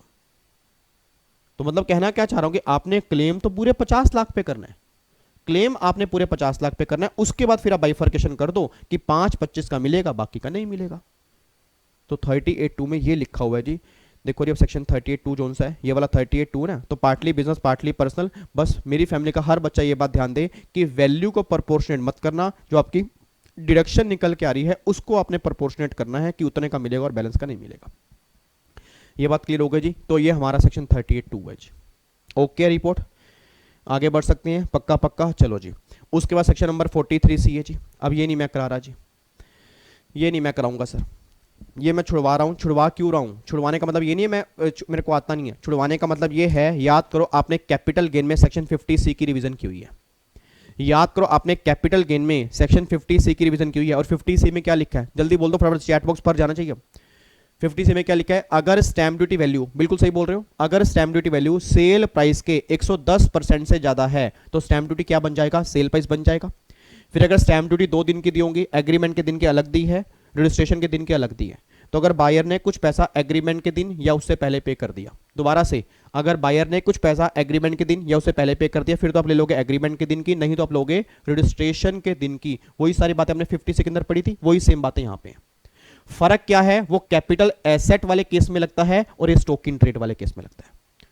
मतलब अगर मैंने कोई प्रॉपर्टी बेची है, held as stock in trade है, उस केस में 43C लगाओगे, और अगर वो हेल्ड एज कैपिटल एसेट है उस केस में सेक्शन 50C की एप्लीकेबिलिटी होगी। बस ये पर ध्यान देना चाहिए, ठीक है। दोनों प्रोविजन 100% सेम है, सेम चीजें, सेम कॉन्सेप्ट है, बस वो कैपिटल एसेट वाले केस में लगा देना, और अगर क्वेश्चन स्टॉक इन ट्रेड का बनेगा तो 43C लगा देना। प्रोविजन दोनों में सेम है, कोई फर्क नहीं है जी, ठीक है। इसलिए मैंने कहा था मैं करवा नहीं रहा, क्यों, आपने 50C ऑलरेडी रिवाइज किया हुआ है, तो 43C ये भी सेम है, ठीक है। लो जी, अब सुनना ध्यान से। अब ये सारे प्रोविजन करने के बाद ना, अब आते हैं ये सेक्शन 35 की सीरीज जो आज हमें मेन रिवाइज करनी है। इधर देखो ध्यान से, इस सीरीज को रिवाइज कराने के लिए ना मैं यहाँ पे ये डायग्राम खोल देता हूँ, ये आपके सामने है। इधर देखना ध्यान से, ये डायग्राम आपके सामने है, और पूरी क्लास अब यहाँ पे बस इस डायग्राम को देखती रहेगी, प्रोविजन आपने कंप्लीट करती जाएगी। सबसे पहला सेक्शन है 35(1)(1). 35(1)(1) याद करो अपने क्लास में क्या क्या था, याद करो क्लास में क्या क्या था। 35(1)(1) में क्या लिखा है कि अगर कोई बिजनेसमैन साइंटिफिक रिसर्च का बिजनेस स्टार्ट करता है, और साइंटिफिक रिसर्च के बिजनेस में जितने वो रिवेन्यू खर्चे करेगा, वो सारे रिवेन्यू खर्चे कितने अलाउड होंगे, 100% अलाउड होंगे। अगर रिवेन्यू खर्चा बिजनेस कमेंसमेंट के बाद के फिर तो सारा अलाउड है, और अगर रिवेन्यू खर्चा बिजनेस कमेंसमेंट से पहले किया होगा, याद करो मैंने कहा था 3 साल पहले के 2 खर्चे अलाउड होंगे। एक बार दोबारा बोलो, अगर आपका बिजनेस साइंटिफिक रिसर्च का है, अगर कोई खर्चा बिजनेस कमेंसमेंट के बाद किया फिर तो सारे अलाउड है, और अगर खर्चा बिजनेस कमेंसमेंट से पहले की है, 3 साल पहले के 2 खर्चे अलाउड हैं। क्या मेरी क्लास में सिंगल बच्चा भी इंटेलिजेंट है जो ये बता दे 2 खर्चे कौन कौन से हैं? याद करो, एक तो रॉ मटेरियल और एक सैलरी परक्यूजिट को छोड़ के। एक बार दोबारा बोलो, मटेरियल और सैलरी परक्यूजिट को छोड़ के। तो 3 साल पहले के 2 खर्चे अलाउड होंगे, और कब अलाउड होंगे, जिस ईयर में बिजनेस कमेंस करोगे उस साल में आपको सारे खर्चे अलाउड हो जाएंगे। तो आपके एग्जाम में क्वेश्चन बन गया 35(1)(1), अगर साइंटिफिक रिसर्च के लिए कोई रिवेन्यू खर्चा किया 100% अलाउड है। उसने क्वेश्चन में ये पूछ लिया क्या बिजनेस कमेंसमेंट से पहले के भी खर्चे अलाउड हैं, आंसर इज यस। क्या सारे, आंसर इज नो। कितने खर्चे अलाउड हैं, 2। कौन कौन से, मटेरियल प्लस में सैलरी और परक्यूजिट को छोड़कर, और कितने साल पहले के, 3 साल पहले के। तो 3 साल पहले के 2 खर्चे अलाउड होंगे, 35(1)(1) में ये लिखा है। अब बच्चा कहता है सर, अब जिनका बिजनेस साइंटिफिक रिसर्च का होता है तो वो कैपिटल खर्चा भी तो करते होंगे, मतलब नई नई मशीन लेके आते होंगे। तो जो भी उन्होंने कैपिटल खर्चा किया होगा, तो क्या वो कैपिटल खर्चा अलाउड नहीं होता? मतलब अगर बिजनेस साइंटिफिक रिसर्च का है और कोई कैपिटल खर्चा किया, कोई नई मशीन लेकर आए, तो क्या वो उस पर डेप्रिसिएशन क्लेम करेंगे? गवर्नमेंट कहती है नहीं। गवर्नमेंट कहती है वैसे तो कैपिटल खर्चे पर डेप्रिसिएशन ही मिलता है। मैं दोबारा बोलूंगा जी, गवर्नमेंट कहती है वैसे तो कैपिटल खर्चे पर डेप्रिसिएशन ही मिलता है, बट अगर कोई बिजनेसमैन साइंटिफिक रिसर्च वाला होगा और उसने अपने बिजनेस के लिए कोई भी कैपिटल खर्चा किया होगा लैंड को छोड़ के, अगर कोई बिजनेसमैन साइंटिफिक रिसर्च वाला होगा, उसने अपने बिजनेस के लिए कैपिटल खर्चा किया होगा लैंड को छोड़ के, तो जितने कैपिटल खर्चे किए होंगे 100% उसको अलाउड हो जाएंगे। डेप्रिसिएशन की बातें यहां पे होंगी नहीं हैं। मतलब सर अगर जैसे मान लो कैपिटल खर्चा है और साइंटिफिक रिसर्च वाला है, तो क्या मुझे पीएनएल के डेबिट में डेप्रिसिएशन नहीं करना? Answer is no. Answer is no. अगर क्वेश्चन साइंटिफिक रिसर्च वाला बन गया जी, मैं दोबारा बोल रहा हूं, अगर क्वेश्चन साइंटिफिक रिसर्च वाला बन गया और कैपिटल खर्चा है, आप 100% खर्चा पीएनएल में डेबिट करके आओगे, बस वो लैंड वाला खर्चा नहीं होना चाहिए। और बिजनेस कमेंसमेंट से कितने साल पहले के? 3 साल पहले के, तो भी सारे खर्चे, जैसे रिवेन्यू में क्या था, रिवेन्यू में 2 खर्चे थे ना, कैपिटल में सारे खर्चे लैंड को छोड़ के, और बिजनेस कमेंसमेंट के बाद के सारे खर्चे लैंड को छोड़ के। और लैंड वाला खर्चा अलाउड क्यों नहीं होता? मैंने क्लास में भी आपको बताया था कि लैंड गवर्नमेंट कहती है कि एप्रिशिएट होती है, तो डेप्रिशिएट जब होती नहीं है, इसलिए वो खर्चा कभी अलाउड नहीं होता। हाँ, बिल्डिंग वाला खर्चा अलाउड है, मशीन वाला खर्चा अलाउड है, अदर कैपिटल खर्चे अलाउड हैं, बट लैंड वाला खर्चा अलाउड नहीं है, बस ये बात ध्यान दो। तो ना तो लैंड पे मिलता है डेप्रिसिएशन और ना ही लैंड वाला खर्चा अलाउड होता है। तो एक बार चेक करो, 3511 ये है। अब यहाँ पे देखो 3514 क्या लिखा है?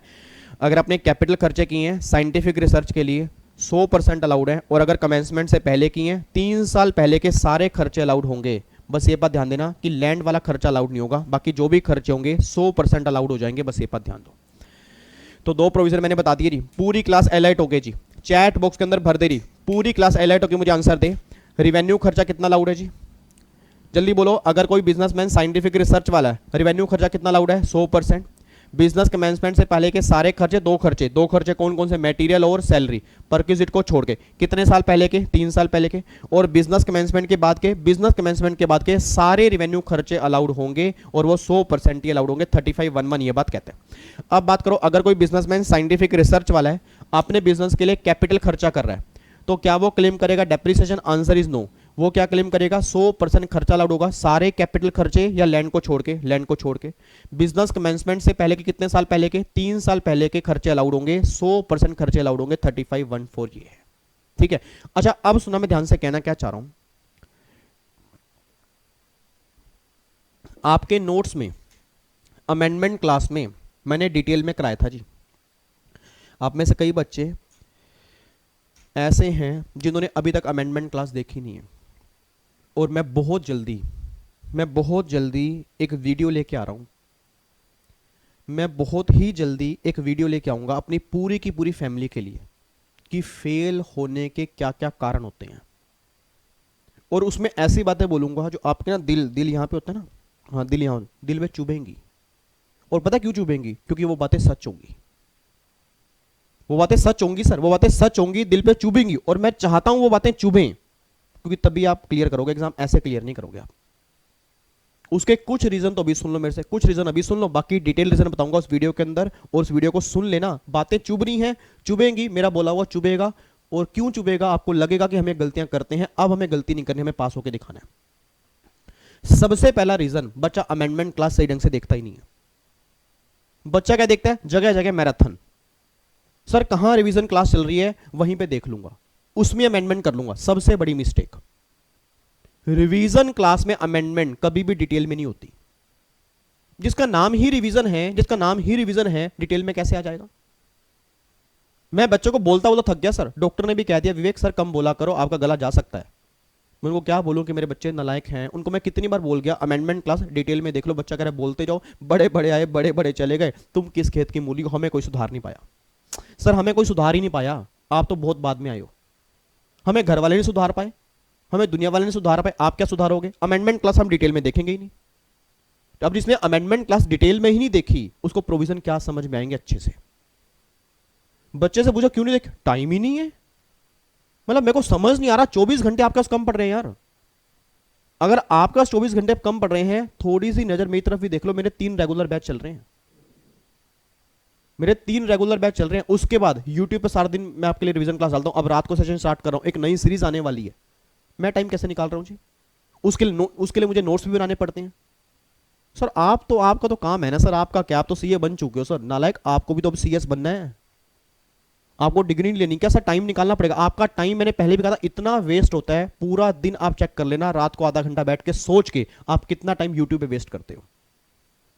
कई बच्चे तो ऐसे हैं जिसकी ऑलरेडी रिवीजन क्लास कई बच्चे देख चुके हैं, दोबारा से देखना स्टार्ट कर रहे हैं, अलग अलग टीचर की देखना स्टार्ट कर रहे हैं, अलग अलग नोट्स रेफर कर रहे हैं। करते रहो, करते रहो। मैंने पहले भी कहा था, जितने ज्यादा नोट्स, जितने ज्यादा टीचर, उतने कम नंबर आपके आते रहेंगे। क्यों? कंफ्यूजन क्रिएट होती है, आपको अपने माइंड पे कॉन्फिडेंस नहीं है।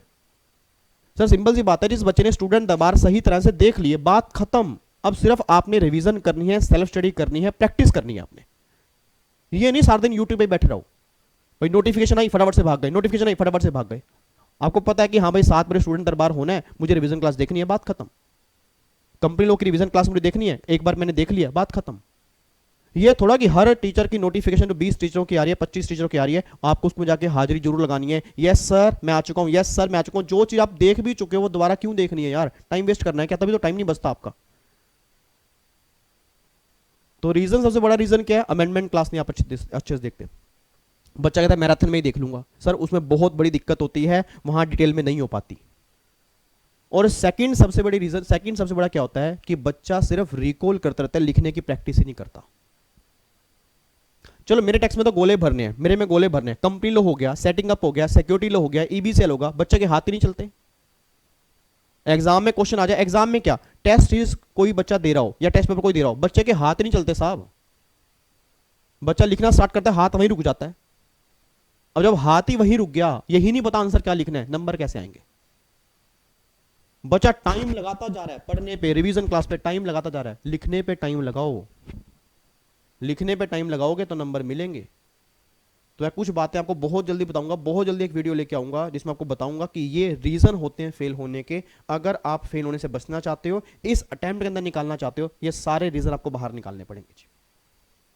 और मैं दोबारा बोलूंगा, कुछ बच्चे फॉलो करेंगे, कुछ फॉलो नहीं करेंगे। देखो मेरा काम, मेरा फर्ज है आपको बताना, मेरा काम है आपको बताना। सर फॉलो करना है ना करना वो आपकी रिस्पॉन्सिबिलिटी है, आपका करियर आपके हाथ में है। सर डिग्री आपको मिलनी है, डिग्री मुझे नहीं मिलनी। आपको अगर छोटा भाई माना है, छोटी बहन माना है, या आप मेरे बड़े भाई हो, बड़ी बहन हो, कुछ भी हो, आपको अगर मैंने फैमिली माना है तो दिल से ही आपके लिए दुआ करूंगा। मैं आप सोच के बताओ, अगर आप पास नहीं होंगे, आपसे ज्यादा दुख मुझे होगा सर। आपको क्या लगता है रिजल्ट आपका फेल है तो दुख मुझे, आपसे ज्यादा दुख मुझे है। क्यों? सारी की सारी मेहनत तो मेरी बेकार हो जाती है। तो मैं क्यों चाहूंगा मेरी मेहनत बेकार हो? तो सिंपल बात है, कुछ रीजन है जो बहुत जल्दी लेके आऊंगा। मैं इसलिए कह रहा हूं कि अब जिन बच्चों ने अमेंडमेंट क्लास पीजीपी की देखी नहीं है, जो मैं अगला कॉन्सेप्ट कराने जा रहा हूं ना, आधे बच्चों की तो भी आंखें खुल जाएंगी। हैं ऐसा भी है? ऐसा कब हुआ यार?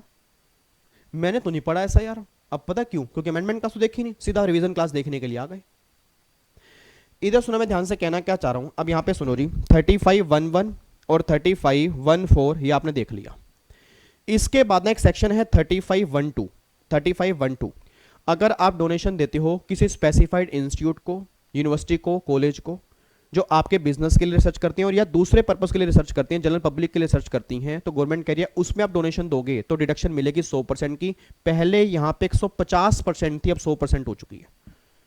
रटने वाला बच्चा एक बात ध्यान दे रही, अब जिन्होंने अमेंडमेंट क्लास नहीं देखी है वो रटने वाले बच्चे हैं।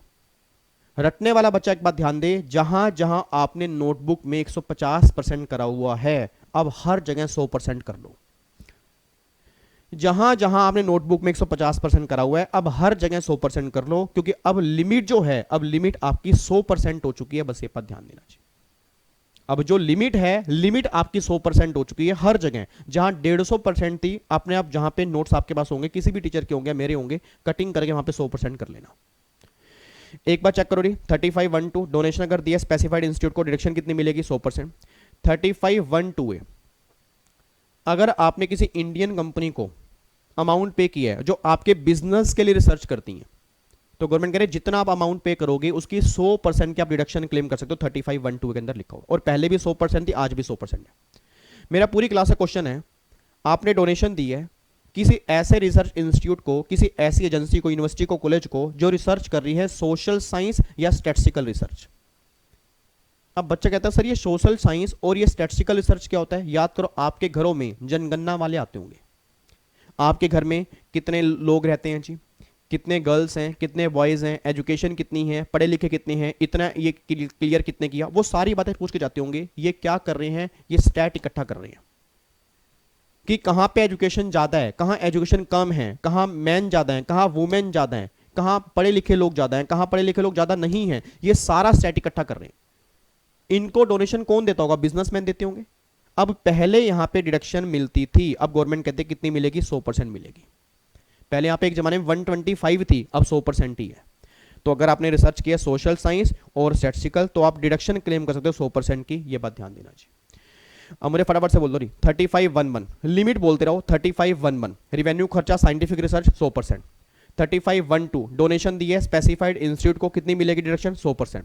3512 है अगर किसी इंडियन कंपनी को जो इंडिया में रजिस्टर्ड है उसको पेमेंट की है, जो आपके बिजनेस के लिए रिसर्च करेगी, डिडक्शन कितनी मिलेगी? 100%। 3513 सोशल साइंस और स्टैटिस्टिकल रिसर्च, डिडक्शन कितनी मिलेगी? 100%। 3514 कैपिटल खर्चा साइंटिफिक रिसर्च के लिए, डिडक्शन कितनी मिलेगी? 100%। ठीक है, अभी तक सारे पॉइंट में कितना आ गया? 100% आ गया। अगला गवर्नमेंट कह रही है 3522 याद करो, मैंने क्लास में कहा था, अगर आपने पेमेंट की है आईआईटी को, अगर आपने पेमेंट किया आईआईटी को और आईआईटी आपके बिजनेस के लिए रिसर्च कर रही है, पहले कितनी लिमिट थी? पहले कितनी लिमिट थी 3522 में? 150% की। अब लिमिट हो चुकी है 100%, बेनिफिट मिलेगा 100% का। मतलब अगर आपने पेमेंट की है आईआईटी एटसेट्रा को रिसर्च के लिए, आपके बिजनेस के वो रिसर्च करती हैं, तो जो आप पेमेंट करोगे 100% की आप डिडक्शन क्लेम कर पाओगे। यहां पे लिखा हुआ है।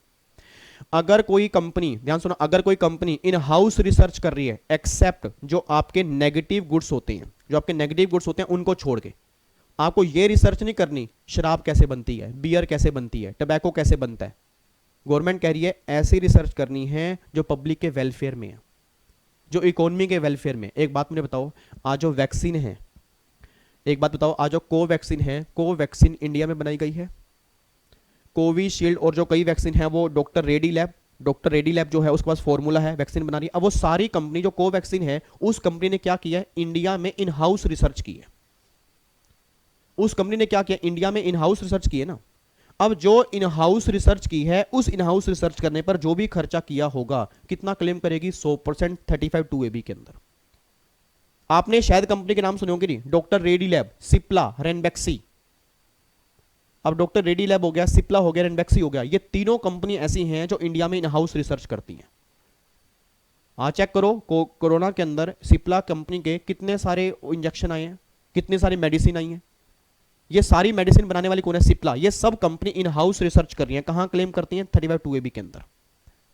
तो जो भी आपने एक्सपेंडिचर किया आप 35(2)(ab) के अंदर 100% डिडक्शन क्लेम कर सकते हो। उसके बाद अगर आपने खर्चा किया एग्रीकल्चर एक्सटेंशन मींस एग्रीकल्चर को बढ़ाने पर, आपने फार्मर्स को ट्रेनिंग करने पर खर्चा किया, ये मिट्टी की क्वालिटी है उसको बढ़िया कैसे किया जाए जी, यहाँ पे जो अनाज उगाना है उस ये जो एरिया है इसको अगर क्वालिटी को बढ़िया करना है कैसे बढ़िया किया जाए, मतलब एग्रीकल्चर एक्सटेंशन को बढ़िया करने पर जो भी खर्चा किया होगा, पहले 150% थी, अब गवर्नमेंट कह रही है 100% डिडक्शन क्लेम कर सकते हो। 35 CCD अगर कंपनी अपने एम्प्लॉई, अपनी लेबर की स्किल डेवलपमेंट करने पर कोई खर्चा करती है। आज टाटा स्टील कंपनी है, अपने लेबर को बोलती है अपने स्टील ऐसे बनाना है, क्योंकि टाटा स्टील का स्टील बहुत फेमस है। अब अगर टाटा स्टील का स्टील फेमस है, एक्सपोर्ट होगा, उस स्टील की क्वालिटी को बढ़िया कैसे किया जाए, उनके स्किल को, मतलब जो लेबर है उसकी स्किल को इंप्रूव कैसे किया जाए, उनको ट्रेनिंग दी जाती है, उनके ऊपर काफ़ी सारे ट्रेनिंग मतलब सेशन होते हैं। तो वो सारा खर्चा जो भी स्किल डेवलपमेंट पर किया जा रहा है लेबर की, वो सारा खर्चा गवर्नमेंट कहती है 100% अलाउड होगा 35 CCD के अंदर। तो एक बार चेक करो इधर सारे बच्चे री, जितने बच्चे सारे सामने बैठे हैं एक बार बताओ री फटाफट से, दोबारा देखो। अब हर बच्चा चैट बॉक्स में लिखना स्टार्ट करेगा, 3511 रिवेन्यू खर्चा साइंटिफिक रिसर्च, डिडक्शन कितनी मिलेगी? 100%। 3512 अगर डोनेशन दी है स्पेसिफाइड इंस्टीट्यूट को, डिडक्शन कितनी मिलेगी? 100%। 35(1)(2)(a अगर कोई कंपनी इंडिया में रजिस्टर्ड है, उसको पेमेंट कर रहे हैं, वो हमारे बिजनेस के लिए रिसर्च कर रही है, डिडक्शन कितनी मिलेगी? 100%। 35(1)(3) सोशल साइंस और स्टैटिस्टिकल रिसर्च की जा रही है, डिडक्शन कितनी मिलेगी? 100%। 35(1)(4) कैपिटल खर्चा किया जा रहा है साइंटिफिक रिसर्च के लिए, डिडक्शन कितनी मिलेगी? 100%। 35(2)(a अगर पेमेंट की जा रही है आईआईटी को, आईआईटी आपके बिजनेस के लिए रिसर्च करेगी, डिडक्शन कितनी मिलेगी? 100%।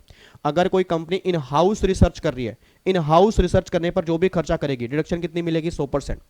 अगर एग्रीकल्चर एक्सटेंशन पे खर्चा हो रहा है, जो खर्चा करेंगे डिडक्शन कितनी मिलेगी? 100%।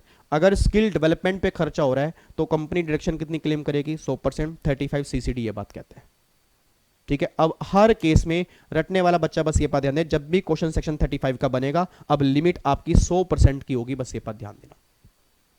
उसके बाद याद करो, मैंने क्लास में कहा था, अगर कोई बिजनेसमैन नॉर्मल एडवर्टीजमेंट करवाता है, जैसे एक बात मुझे बताओ जी, आज मैं देखता हूँ टेलीग्राम चैनल पर, इंस्टाग्राम चैनल पर, फेसबुक चैनल पर, जगह जगह हर इंस्टीट्यूट जो है, इवन चाहे मैं कोचिंग इंस्टीट्यूट की बात नहीं कर रहा, किसी को भी देख लो, किसी को भी देख लो, मार्केटिंग करवा है। इवन आज रिलायंस कंपनी जिसका जियो इतना चल रहा है, उसके बाद भी वो जियो की मार्केटिंग करवाती है। अब जो भी ये नॉर्मल एडवर्टीजमेंट करवाई जा रही है ना, जैसे मान लो मैं अपने पैम्फलेट बंटवाता हूँ, मेरे बड़े बड़े बैनर लगवाता हूँ, बड़ी बड़ी होल्डिंग लगवाता हूँ, गवर्नमेंट कहती है ये नॉर्मल एडवर्टीजमेंट है, इसका जो खर्चा होगा 100% अलाउड होगा, क्योंकि खर्चा बिजनेस के लिए है तो पीएनएल में डेबिट कर सकता है। बट हां, अगर तूने कोई एडवर्टीजमेंट करवाई है पॉलिटिकल पार्टी की मैगजीन में, आज आपको शायद पता हो सर, पॉलिटिकल पार्टीज के ना, जो पॉलिटिकल पार्टी होती है, बीजेपी हो गया, आम आदमी पार्टी हो गया, कांग्रेस पार्टी हो गया, इनकी मैगजीन्स आती हैं, इनके ब्रोशर आते हैं। तो गवर्नमेंट ये बात कहती है कि अगर पॉलिटिकल पार्टी की मैगजीन में कोई भी एडवर्टीजमेंट करवाई जा रही है, उस एडवर्टीजमेंट पर जो खर्चा होगा 100% डिसअलाउड होगा, वो अलाउड नहीं होगा। मैं दोबारा बोलूंगा, रटने वाला बच्चा एक बात ध्यान दे रही, वैसे एडवर्टीजमेंट करवाओगे तो आप सारा खर्चा पीएनएल में डेबिट कर सकते हो, वैसे एडवर्टीजमेंट कराओगे सारा खर्चा पीएनएल में डेबिट कर सकते हो। बट अगर एडवर्टीजमेंट पॉलिटिकल पार्टी की मैगजीन में हो रही है, ब्रोशर में हो रही है, उनके पैम्फलेट में हो रही है, तो वो कोई भी खर्चा अलाउड नहीं होगा, 100% डिसअलाउड होगा जी।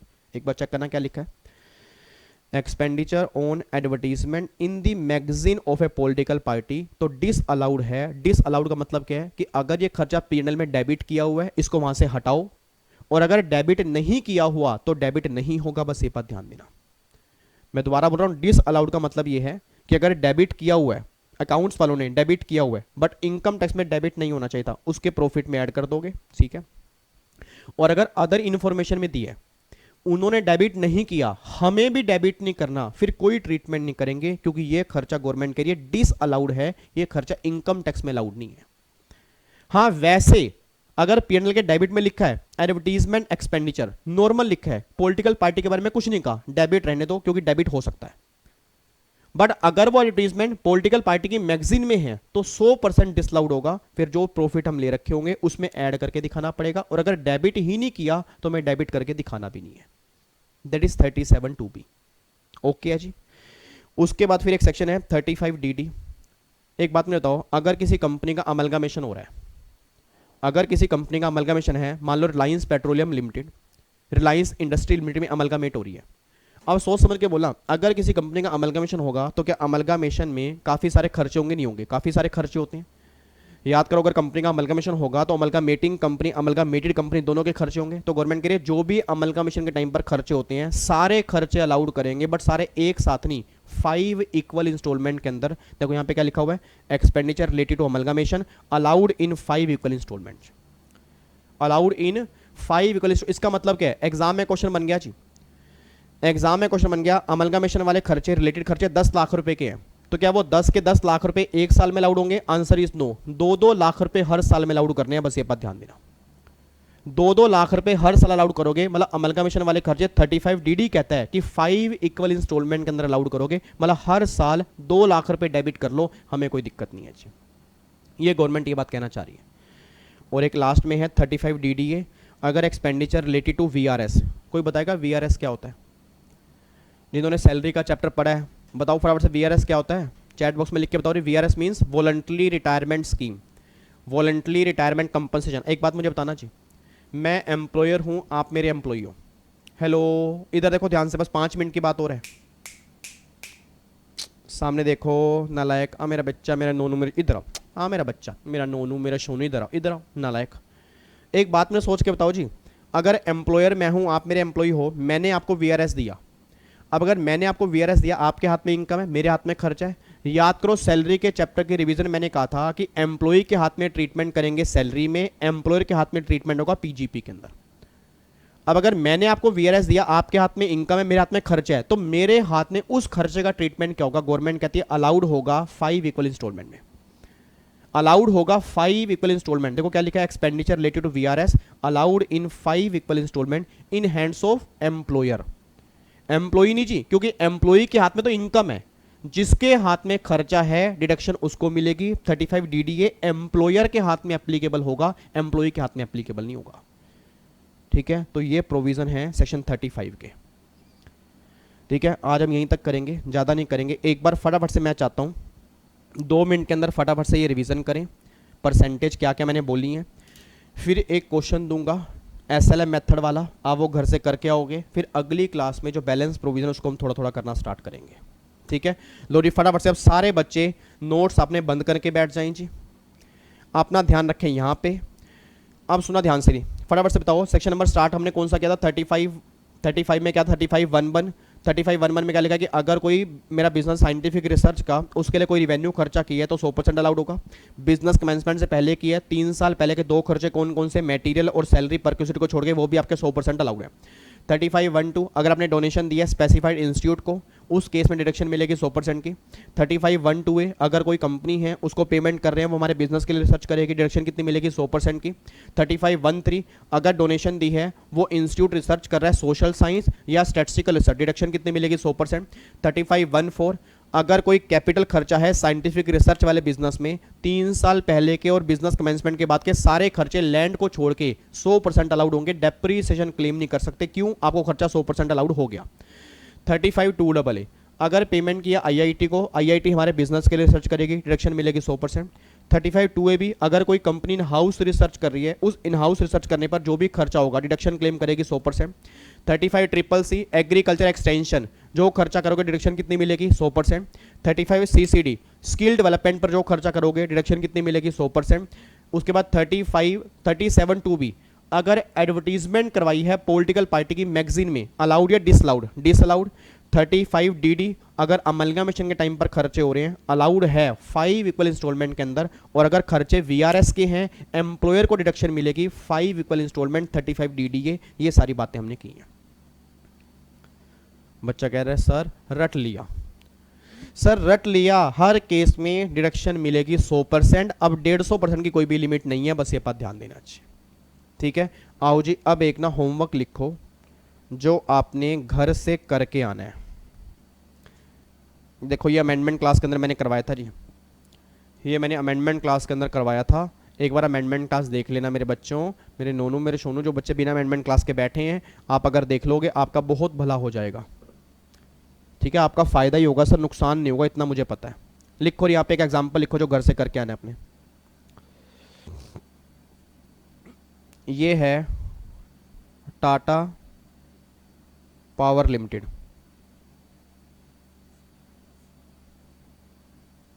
Plant and machine purchase 120 lakh,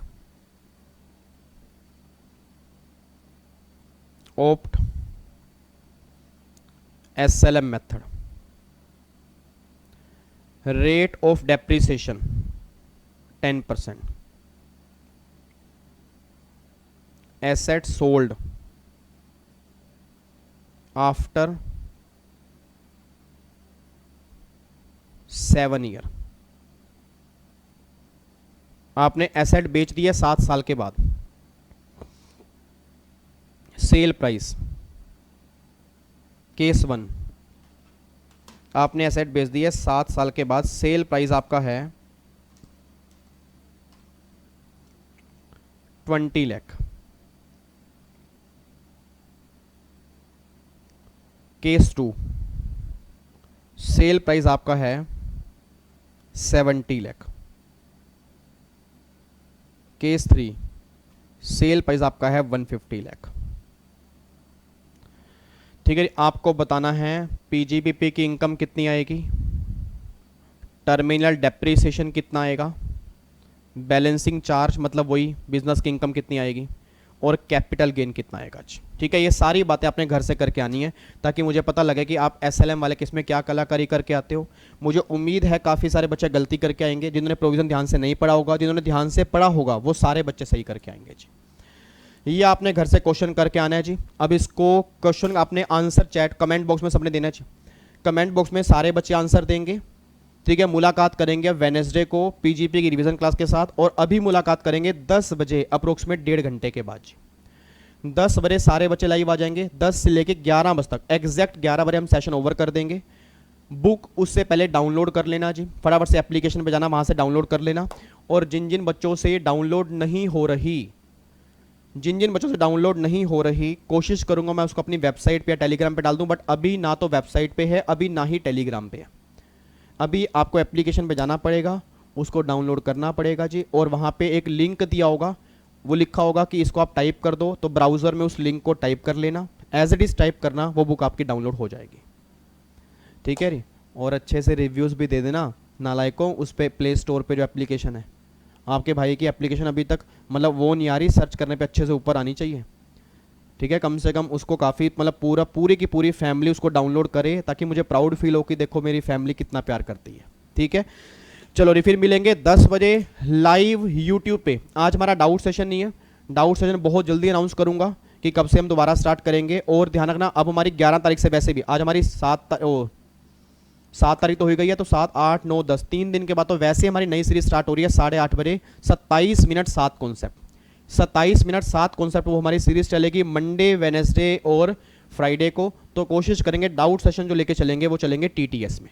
तो टीटीएस में होंगे डाउट सेशन, एमडब्ल्यूएफ में होगी सीरीज, स्टूडेंट दरबार हमारे चल ही रहे हैं, जीएसटी की रिवीजन हमारी स्टार्ट हो जाएगी, बस चलता रहेगा जी। 7 से लेकर 11 बजे तक मेरी पूरी फैमिली टैक्स के लिए रहेगी जी।